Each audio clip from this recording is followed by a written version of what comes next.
Et donc, il y a cette série voilà, qu'on a découvert avec Christina qui s'appelle Mon amie Adèle. Ouais, et franchement, accrochez-vous. Même si vous n'êtes pas dedans, allez, les 3 premiers épisodes, il faut vraiment s'accrocher parce que la fin est géniale. Il est question de projection astrale. Et on va, voilà, je veux pas spoiler le truc, on peut regarder la série sans savoir vraiment. Mais la projection astrale, c'est pouvoir sortir de son corps, aller se balader et revenir dans son corps. Et moi, je me suis dit, c'est quand même bizarre ce truc. Je suis allé voir sur Internet et ça existe. Et on va en parler dans quelques instants avec un mec qui s'appelle Romain, qui est formateur en voyage astral. Restez ici, c'est un truc de fou. Ce week-end, il revient. C'est Kev Adams et toute l'équipe du Fridge Comedy Room. Kev Adams est de retour sur Fun Radio. Dis-moi Kev, je voulais savoir, est-ce que t'as déjà fait une sextape? Non, jamais. Oui, John. C'est pas vrai, tu en as déjà fait une, c'est tellement court, t'en as fait un gif. Kev Adams et le Fridge Comedy Room. C'est samedi et dimanche à 19h, uniquement sur Fun Radio. Oui, l'équipe de Bruno dans la radio peut évoquer les fluctuations boursières socio-économiques dans l'Union européenne. Après, il faut juste qu'il comprenne cette phrase. T'es là ou t'es pas là? Bruno dans la radio, c'est tous les matins sur Fun Radio. C'est le générique de Mon amie Adèle. Alors attention aussi, parce qu'on ne vous l'a pas dit avec Bruno, mais si vous regardez cette série, c'est flippant. On préfère vous le dire, c'est un petit peu flippant quand même. On va parler d'un truc qui s'appelle la projection astrale. Voilà, il en est question dans cette série et du coup je suis allé voir sur le net parce que je me suis dit c'est quand même ouf ce truc. Et peut-être que vous avez eu ce sentiment un jour de sortir de votre corps et de vous voir en train de dormir. Il y a des gens qui ont eu ce genre d'expérience. C'est ce que fait Romain. On va le présenter déjà. Alors Romain, on a l'impression que c'est un youtubeur professionnel parce que je vous explique, il est en visio. Si vous avez l'application Fun Radio, vous cliquez sur l'onglet vidéo. On a l'impression qu'il y a la lumière, qu'il est maquillé, comme si on était un envoyé spécial de BFM TV. Alors Romain, je t'ai trouvé sur Instagram en fait. Effectivement, je suis allée taper projection astrale sur Instagram parce que j'étais vraiment hyper intéressée par ça. Je voulais en savoir plus. Et donc j'ai trouvé ton profil parce que toi, tu fais des conférences, donc tu pratiques la projection astrale et tu formes à faire de la projection astrale. C'est ça qui est intéressant. Alors bonjour. Exactement. Déjà. Et est-ce que tu peux expliquer ce qu'est la projection astrale avec des mots de quelqu'un qui connaît du coup? Bonjour à tout le monde déjà, bonjour Bruno, bonjour Christina et toute l'équipe. Salut. Et voilà. Alors effectivement, la projection astrale, qu'on appelle communément le voyage astral, c'est l'expression la plus connue en France, ou sortir du corps, c'est un phénomène qui est finalement beaucoup plus courant qu'on ne le croit. Il y a 90% de la population qui a déjà fait l'expérience d'un phénomène de ce genre. On regroupe aujourd'hui le voyage astral, mais aussi aux abords du sommeil. Donc on est entre le sommeil paradoxal, le sommeil où les rêves sont les plus vifs, et l'éveil. On a aussi ce qu'on appelle le rêve lucide, qui est une expérience très proche. Les rêves lucides, c'est quand on devient conscient qu'on est en train de rêver.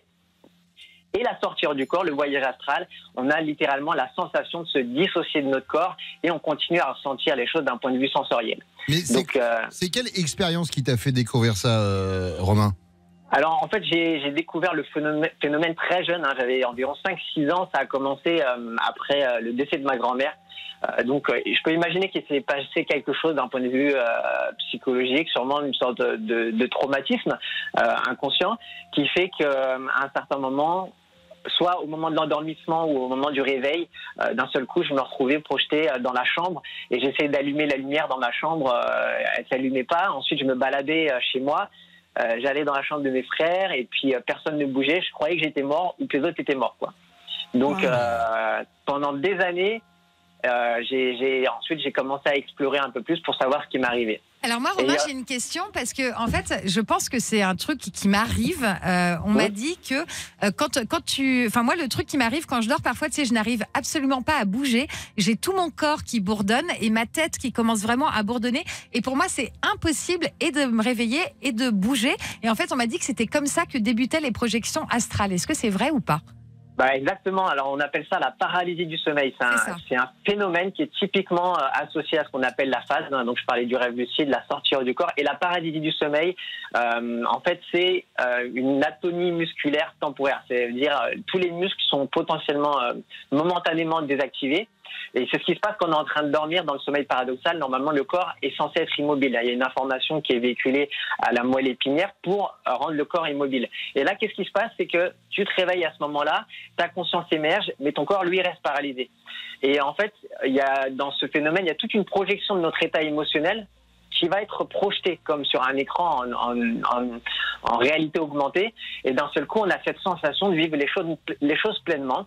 Et c'est là que la paralysie du sommeil, avec certaines techniques que j'enseigne justement dans ma formation ou sur la chaîne YouTube, effectivement, tu disais tout à l'heure, est-ce que j'étais pas youtubeur, mais effectivement, j'ai une chaîne YouTube, Gaïa Méditation. On peut retrouver plusieurs vidéos où je parle justement de méthodes pour sortir à partir de la paralysie du sommeil et amorcer une sortie hors du corps. Grâce à... Romain, j'ai une question. Alors, ça paraît fou, mais je suis sûre qu'on te l'a déjà posé.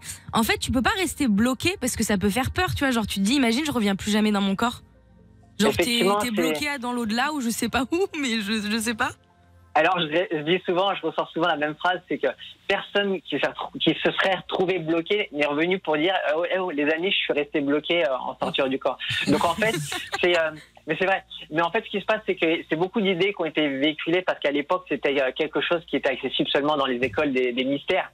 Et aujourd'hui, c'est un phénomène qui, grâce aux différents réseaux, on peut en parler beaucoup plus et on en sait beaucoup plus. Et ça se trouve, Elliot, c'est ça, t'es bloqué en dehors de ton corps. Il y a juste un truc physique qui est là, mais ton esprit est parti ailleurs. Du coup, moi, je voulais savoir, en termes d'excuses, si tu vas coucher avec ta maîtresse en voyage astral, c'est trompé ou c'est pas trompé? Tu me dis. Non. Mais cela dit... Je reçois des messages dans ce genre.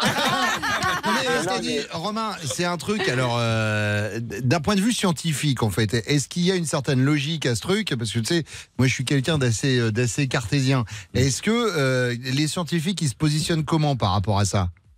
Exactement, oui, parce que pendant longtemps, c'était réservé à ce qu'on appelle l'ésotérisme. Donc, on parlait, c'est pour ça, c'est de là que vient l'expression voyage astral, on parle d'un certain plan. Et aujourd'hui, c'est étudié d'un point de vue scientifique. Donc, le terme la phase, le charme chapeau qui regroupe tous ces phénomènes, est aujourd'hui, depuis quelques mois, reconnu d'un point de vue scientifique.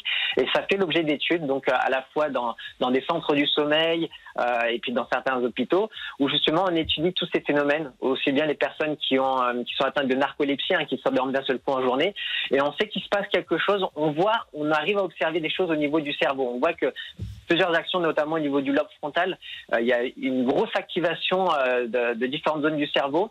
Et aujourd'hui, on commence à pouvoir expliquer. Je ne vais pas rentrer dans les détails. On n'est pas dans E égale M6 non plus. Romain, moi je trouve le sujet super intéressant. Ce que je te propose, c'est qu'on mette le lien de ta chaîne YouTube sur nos réseaux sociaux pour les gens qui s'intéressent à ce truc. Mais je trouve ça assez dingue. Merci Romain d'être passé ce matin sur Fun Radio. Avec plaisir. Merci à vous. Merci. Donc, merci beaucoup. Allez voir cette série qui s'appelle Mon ami Adèle. Et puis, en plus, en période de confinement, ça te permet quand même de sortir te balader alors que t'es toujours chez toi. Et là, tu t'en fous des gestes barrières parce que tu risques de rien choper. Merci, bonjour dans la radio.